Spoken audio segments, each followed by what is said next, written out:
Então, boa tarde a todos. Vamos dar início aqui à nossa reunião do dia 7 de abril de 2022. Hoje vai ser com a apresentação de um artigo, que quem vai apresentar vai ser a doutora Carolina, e a orientadora foi a professora Jussara. Carol, você pode começar a apresentar. Então, boa noite, gente. Meu nome é Carolina, sou residente do segundo ano aqui do serviço, e hoje, sob a orientação da professora Jussara, eu vou falar um pouquinho sobre a transmissão vertical e os resultados neonatais nas gestações com infecção materna por Covid-19. Esse é um artigo que a gente analisou, é um artigo bem recente, publicado agora em março de 2022, fez uma revisão aí sobre tudo que a gente teve desde o início da pandemia, sobre a transmissão vertical em relação ao Covid. Primeiramente, a importância da gente falar sobre isso, mesmo aí 2 anos e pouco depois da pandemia, a infecção por Covid é uma coisa que ainda está muito atuante na nossa vida, tanto pessoal quanto profissional. A gente vê cada hora uma nova variante surgindo, e novos dados, e novos questionamentos. Então, é importante a gente estar sempre nos atualizando, e estudando sobre as possíveis consequências que essa infecção vai trazer e pode vir a trazer para a sociedade como um todo. Pensando na relação dos recém-nascidos, da infecção intraútero para os neonatos, como está o perfil de paciente, os nenéns, eles têm um sistema imune muito imaturo, fica a preocupação aí do que pode surgir em relação à morbidade e mortalidade e consequências para esses pacientes que ainda não tiveram uma maturidade do sistema imune e podem ter uma transmissão, um contato com o vírus tão precoce. E, além disso, o histórico que a gente tem de outras infecções virais aí em relação à infecção intraútero, como a zika, que a gente viu aquele boom de microcefalia, a questão da toxoplasmose, da rubéola, citomegalovírus, de todas as infecções que a gente sabe que pode ter infecção intraútero e do tanto que pode causar morbidade para os recém-nascidos e crianças depois, E aí, sobre a transmissão vertical, o que a gente tem um pouco de dado, Felizmente, a gente vê que é uma porcentagem muito pequena de neonatos infectados. No mundo inteiro, a gente tem uma porcentagem de menos de 5%. Na Suécia, no compilado que foi feito em 2021, de 2.323 neonatos nascidos de mãe com Covid, apenas 0,9 foram infectados. E nisso, um país que estimula muito a amamentação e o contato pele a pele das mães com esses recém-nascidos, mesmo no caso de infecção materna. E na China, nos Estados Unidos, 1,8%, Reino Unido, 2,0%, e na China, de 2,2%, que é importante frisar que é exatamente o contrário da Suécia. Ao mesmo tempo que a Suécia estimula a amamentação e esse contato pele a pele, a China faz o contrário. A China, ela estimula que as mães se separem dos recém-nascidos, caso elas estejam positivas, e estimula que não tenha amamentação. E a gente vê que mesmo tomando esses possíveis cuidados, a transmissão é maior do que na Suécia. Já ficando aí o questionamento, que eu vou falar um pouquinho mais para frente, que muito provavelmente essa transmissão não tem a ver com essa amamentação em si. Nesse estudo que foi feito em 2021, eles tentaram ver formas de como seria essa transmissão vertical, Então, coletaram RNA para ver se tinha RNA COVID em diversas substâncias e materiais relacionados àquela mãe positiva. E foi encontrado das mulheres positivas, 12% delas estavam com infecção com RNA na placenta, 5% no leite materno, 5,6% no líquido amniótico, 6% no sangue de cordão e 4,6% na secreção vaginal. E como a gente viu aí, a maior porcentagem de RNA presente nesses materiais foi na placenta, e que é a teoria que a gente tem mais forte hoje em dia, que é a transmissão placentária. E o que poderia explicar isso? A SARS-CoV-2, para ela entrar na célula do hospedeiro, ela precisa da expressão de 2 proteínas, essa ACE2 e essa TMPRSS2, que é uma enzima. E por meio delas, ela consegue entrar mais facilmente na célula e fazer a replicação viral, para então ter infecção. E essas 2 proteínas, elas são expressas pela placenta, o que então poderia justificar essa maior afinidade em relação ao conteúdo fetal, de ter essa transmissão pela placenta, por ser mais fácil ter essa infecção placentária. Porém, a gente vê que isso não aconteceu também na prática. Tanto porque a gente vê que a relação de porcentagem de placenta positiva foi muito diferente da porcentagem dos recém-nascidos positivos. Enquanto nesse estudo a gente viu que 12% das placentas tinham o RNA do vírus, menos de 5% no mundo tiveram RNs positivos. Então, a gente não vê uma correlação direta aí. Além disso, tem alguns estudos que falam que a coexistência das duas proteínas ao mesmo tempo na placenta é pequena, o que então prejudicaria essa transmissão. E a gente viu que se espera que uma viremia na gestante seja muito alta para conseguir uma infecção placentária, que é o que a gente não está vendo na prática. Desculpa, gente. Apesar das gestantes terem uma carga viral alta do COVID, não seria o bastante para ter essa infecção placentária. A transmissão por via vaginal é uma transmissão uma teoria que não é tão bem aceita quanto a placentária, exatamente porque a testagem de secreção vaginal é muito baixa na secreção vaginal em relação aos RNs positivos. Já na transmissão pela amamentação, a gente também tem essa pequena proporção das amostras positivas com RNA do COVID, e a gente tem uma diferença que é importante falar, é que apenas 2,16% das mulheres da amostra de leite, né, de mulheres positivas, positivou para COVID também, e uma diferença muito importante entre o contato dos familiares e da mãe com COVID em relação a essa criança e da amamentação. Esse estudo aqui também do ano passado mostrou que daquelas crianças que foram amamentadas por uma mulher positiva por COVID, 15% dos RNs também positivaram.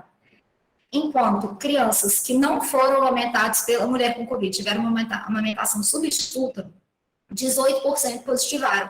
O que mostra que essa transmissão provavelmente se dá muito mais pelo contato com os familiares, pela questão da higiene ali, do que a questão da amamentação em si. Que a transmissão pela amamentação não seria tão importante ainda para essa infecção. E, em contrapartida a isso, a esses poucos riscos da amamentação que a gente está vendo nos últimos anos, a gente tem esses inúmeros benefícios em relação a ela, né? Tanto aqueles benefícios que a gente já conhece, pela passagem de anticorpo, que vai ter uma menor taxa de infecção de via aérea superior, de via aérea inferior, infecções gastrointestinais, e também uma possível proteção contra o COVID, que a gente está vendo aí nos últimos estudos. Esse estudo de 2021, escrito aqui embaixo, mostrou que mães que vacinaram contra a COVID mostraram uma alta expressão de GA e GG contra o COVID no leite pelos próximos 6 semanas após a amamentação. E que, inclusive, essa alta dosagem de anticorpos no leite foi possível de neutralizar o vírus in vitro. Apesar de ainda não ter uma confirmação formal ainda sobre essa neutralização no hospedeiro, né, em testagem humana, a gente está vendo que cada vez mais está indo para essa direção. A gente vê que, muito provavelmente, a amamentação pode sim trazer uma proteção contra o COVID. Porém, apesar da gente ver que a transmissão vertical não é uma taxa elevada, não é uma preocupação gigante em relação ao COVID, né? Não quer dizer que não tenha prejuízos na exposição intraútero. Esse estudo também de 2021, todos bem recentes, mostraram que os RNs, eles têm sim um aumento de morbidade em relação principalmente à questão respiratória do COVID. Porém, essa morbidade respiratória não aumentou nem a taxa de pneumonia, nem a taxa de mortalidade, ou mesmo do tempo de internação desses RNs na maternidade. Porém, outra coisa que a gente vê, eu acho que todo mundo conseguiu ver isso um pouco na prática nos últimos anos, né, nos últimos 2 anos, a questão do aumento da taxa de parto prematuro. A taxa de parto prematuro em gestantes não positivas, globalmente, gira em torno de 11% e de 10% em países do primeiro mundo. Porém, nas pacientes positivas para COVID, a gente viu que no Reino Unido foi 12%, nos Estados Unidos chegou quase a 16%, tendo um aumento considerável na porcentagem de parto prematuro aí no mundo. Porém, mesmo nessas pacientes que têm parto prematuro, os estudos não mostraram ainda uma diferença do peso neonatal e nem da nota de Apgar. E uma coisa que poderia explicar um pouco a justificativa desse parto prematuro nas infecções intraútero por COVID é exatamente por essa expressão do ACE2. Por ter essa expressão na placenta, o vírus consegue infectar, conseguiria, né, nessa teoria, infectar a placenta ter ali a replicação viral e a placenta ser modificada ao ponto de começar toda aquela cascata do trabalho de parto antes da hora. Em relação aos riscos maternos que a gente tem, né, a gente também já teve vivência de alguns deles, né? Gestantes e puérperas que têm o COVID, elas têm maior risco de necessitar de um suporte respiratório, maior risco de precisar de um cuidado intensivo em CTI e também um maior risco de mortalidade. Em relação à nova variante que a gente tem cada hora, a gente está, cada 6 meses, mais ou menos, a gente tem uma nova variante chegando aí, né? Os estudos agora estão falando um pouco mais da variante Delta, porque foi o tempo que deu para se estudar, né? As novas variantes ainda vão precisar de novos estudos a respeito. E essa variante Delta veio para deixar a gente um pouco em xeque com tudo que a gente acreditava do Covid durante 2020, né?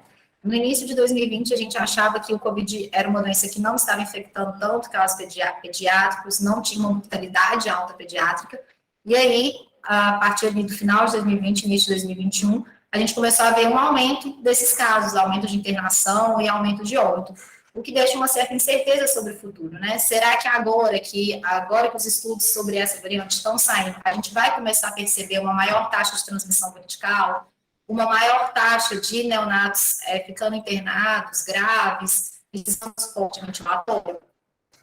O único embasamento mais formal que a gente tem até agora sobre isso é esse da Índia. Foi um dos primeiros países a ter a variante Delta, né? Começou ali em setembro de 2020. E nesse relatório que eles fizeram em 2021, durante todo o ano, a gente pôde ver que 8% daquelas mães, dos neonatos que nasceram de mães positivas, também positivaram, o que já foi um aumento relativamente considerável em relação ao 5% global que a gente tinha antes. E isso pode se dar devido à variante Delta. Porém, apesar desse aumento, né, de 3% aí, a gente continua vendo que a maioria continua sendo assintomática, e entre aqueles sintomáticos, acredita-se que os sintomas sejam mais relacionados à prematuridade em si do que à infecção viral.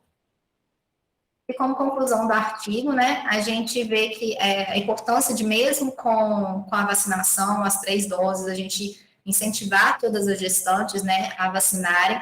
A gente tem que continuar os cuidados, tem que continuar orientando a questão do uso de álcool, do isolamento quando for necessário, dos cuidados de higiene em geral. A vacinação, eu atendendo no plantão, né, da obstetrícia, eu estou vendo muita gestante que está sendo orientada no posto de saúde a não vacinar, inclusive a primeira, a segunda dose, eu vi algumas, e sendo orientadas por médicos sobre isso, né, o que choca um pouco, né, porque é o método que a gente tem para prevenir sobre uma doença tão nova, que a gente ainda está vindo ir a conhecer, e infelizmente a gente vê alguns casos desses, né. E também a continuidade dos estudos, né, exatamente por ser uma doença tão nova, com uma alta mutabilidade do vírus, né, a gente vê variantes novas o tempo inteiro, a gente precisa continuar esses estudos para entender quais vão ser as consequências agora, daqui 6 meses, daqui a alguns anos, para a gente ficar cada vez mais bem preparado para enfrentar essa pandemia que ainda continua. E é isso. Aqui estão minhas referências. Obrigado, Carol. Pode parar de compartilhar sua tela. Peraí, deixa eu voltar aqui. Eu acho que a Jussara não conseguiu entrar, que ela estava lá saindo do posto de saúde. Mas, de qualquer forma, eu acho que sua apresentação foi muito boa, uma revisão aí muito interessante, focando principalmente nessa parte da transmissão vertical, né, que a gente vê muita coisa sobre a infecção nas mães, mas a transmissão vertical ainda gera alguma dúvida, apesar de que a gente tem essa tranquilidade de saber que a infecção do recém-nascido, felizmente, do feto recém-nascido, felizmente, ela é uma proporção muito baixa, né? É um perfil de infecção totalmente diferente da infecção do Zika, que a principal preocupação era a malformação, né? Era a complicação fetal. A do Covid, a nossa principal preocupação é a mãe, né? O que a gente vê é que, da mesma forma que a pessoa não grávida, o risco da gestante se tornar um caso grave é baixo, né? Ele é maior do que a população em geral. A gestante é uma população de risco, ela tem um risco que chega, às vezes, a ser o dobro da população não grávida, mas, mesmo assim, é um risco relativamente baixo e, felizmente, poucas delas evoluem para um quadro mais grave, né? As que evoluem para um quadro mais grave têm essa associação com a prematuridade, seja espontânea ou seja relacionada à pré-eclâmpsia, que é um quadro que a gente vê também mais frequente nessas gestantes com Covid, né? Principalmente na fase aguda da infecção, elas fazem essa elevação de pH, às vezes até alteração de enzima, mas que depois, se tem tempo hábil, né? Porque às vezes está muito no final da gravidez, não tem tempo, mas se tem tempo hábil, esse quadro tende a se reverter, né? Com relação à infecção fetal, achei que você já explicou bem, explicou bastante, tem pouca evidência de contaminação, mesmo essas variantes mais novas tendo mais contaminação, mas, felizmente, casos com pouca gravidade. E, como você chamou bem a atenção, não é necessário afastar a mãe, né? É só tomar os cuidados de higiene, mas ela pode amamentar, não é isso que vai aumentar as taxas de infecção. Eu queria abrir para o pessoal e ver se alguém tem alguma pergunta, algum comentário a respeito do artigo.